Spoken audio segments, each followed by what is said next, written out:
చేసుకుంటున్నాము. దానికి కావాల్సిన వస్తువులు బియ్యం, చికెను, టమాటాలు, ఎర్రగడ్డలు, పచ్చిమిరపకాయలు, నెయ్యి, బిర్యానీ సాము చెక్క, మొగ్గ, లవంగాలు, బిర్యానీ ఆకు, నిమ్మకాయ, పసుపు, అల్లం, కొత్తిమీర, పుదీనా, కారం, ధనియాల పొడి, ఉప్పు, నిమ్మకాయ, నూనె ఇది తీసుకున్నాం ఫ్రెండ్స్. తర్వాత చేసిన తర్వాత మళ్ళీ పెడతాను. ఇప్పుడు దబర పెట్టాము, బిర్యానీ దబర పెట్టి దాంట్లో కొద్దిగా ఆయిల్ వేసి చెక్క, మొగ్గ, లవంగాలు, బిర్యానీ ఆకు వేసి కలిపాము. దాంట్లో ఒక 4-5 ఎర్రగడ్డలు కట్ చేసి పెట్టుకున్నట్టువి దాంట్లో వేసి ఫ్రై చేసుకున్నాము. తర్వాత పక్కన ఏంటంటే చికెన్కి మిరప్పొడి, కారం, పసుపు వేసి కొద్దిగా ఫ్రై చేసుకొని బాగా ఎర్రదారులుగా ఆ వాటర్ అంతా ఇంకిపోయిన దాకా మనం బాగా ఫ్రై చేసి ఇలాగా అయిన తర్వాత అది దించి పక్కన పెట్టుకున్నాము. చూడండి ఫ్రెండ్, ఇలా అయిన తర్వాత ఏంటంటే మనం బాగా ఎర్రగడ్డలు బాగా వేగాయి కదా, ఇప్పుడు దాంట్లోకి కొద్దిగా కొత్తిమీర, పుదీనా వేసి బాగా కలిపాము. దాని తర్వాత కొద్దిగా పచ్చిమిరపకాయలు కట్ చేసి పెట్టుకున్నట్టు పక్కన పెట్టుకొని దాన్ని పచ్చిమిరపకాయలు కొద్దిగా యాడ్ చేసుకుందాం. దాంట్లో పచ్చిమిరపకాయలు వేసిన తర్వాత బాగా ఫ్రై చేసుకోవాలి. ఒక 2 minutes వరకు ఫ్రై చేసుకుందాం, బాగా కలపాలి. చూడండి, అలా కలుపుతూ ఉంటే కొద్దిగా ఎర్రదారులుగా ఆనియన్స్ ఎర్రదారులుగా వస్తాయి, అవి కూడా బాగా మగ్గుతాయి. తర్వాత దాంట్లోకి మనం మిక్సీకి వేసి పెట్టుకున్న అల్లం పేస్ట్ పక్కన ఉంది, దాన్ని కొద్దిగా యాడ్ చేసుకుని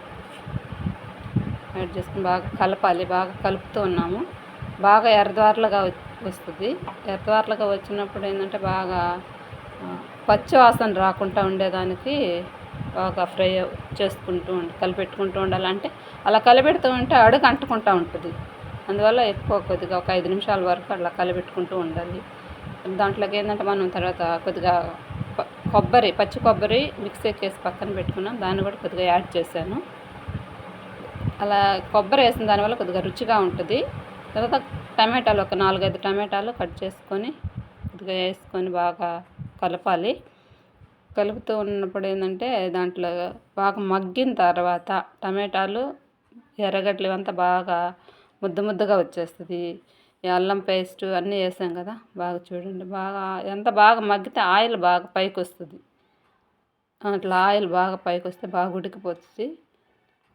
అట్లా ఒక 2 minutes వరకు అలాగా ఉంచాలి. 2 minutes అయిపోయింది ఫ్రెండ్. ఇప్పుడు ఏం చేయాలంటే మనము వేయించి పెట్టుకున్న చికెన్ దాంట్లో యాడ్ చేసుకోవాలి. యాడ్ చేసుకొని బాగా కలపాలి. ఒక 5 minutes వరకు బాగా కలిపితే ఆయిల్ బాగా పైకి వస్తుంది. అట్లా బాగా రుచిగా ఉంటుంది కూడా. అలా కలుపుకుంటూ ఉండాలి, అడుగు అంటుకుంటూ ఉంటుంది.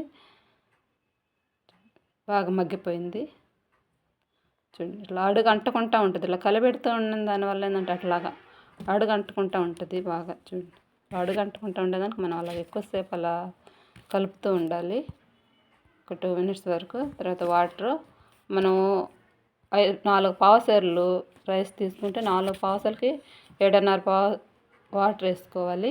వేసుకునేసాము. బాగా కలుపుతూ ఉండాలి. అయిపోయింది, కలిపేసాం. దాంట్లో ఒక నిమ్మకాయ దెబ్బ వేసిన దానివల్ల ఏంటంటే బిర్యానీ అనేది ముద్దగా రాకుండా పొడిగా వస్తుంది. మనం ప్లేట్లో తీసుకున్నప్పుడు పొడిగా ఉంటుంది. కొన్ని నిమ్మకాయ వేయకపోతే కొద్దిగా వాటర్ అయినా తగ్గించుకోవాలి. నిమ్మకాయ వేసిన దానివల్ల ఏంటంటే బాగుంటుంది, పొడిగా ఉంటుంది. నేను చూస్తాను చూడండి, ఇలాగ బాగా మరగాలి. చికెను అన్నీ వేసాం కదా, ఇలా బాగా తెల్లుతుంది. ఎసురు బాగా తెల్లిన తర్వాత ఏంటంటే ఇప్పుడు రైస్ వేసుకుందాం. మనం రైస్ అనేది ఒక 5 నిమిషాలు ముందుగానే కడిగి పక్కన పెట్టుకోవాలి.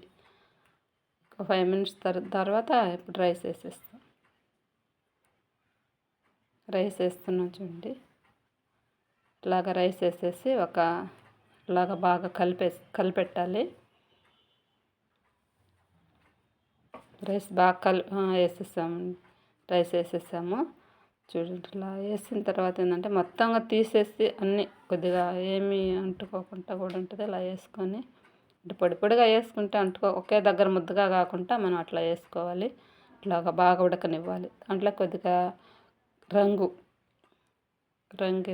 వేసాము చూడండి. అలా కలుపుకోవాలి. ఎక్కువ కలబెట్టకుండా కొంచెం నిదానంగా ఇట్లా అడుగు వరకు తీసుకొని కలబెట్టాలి. ఇట్లా ఒక 5 minutes అయిపోయింది చూడండి. బిర్యానీ రెడీ అయిపోయింది. మీరు మీ ఇంట్లో ట్రై చేయండి. నచ్చితే ఒక లైక్ చేయండి. Okay, thank you.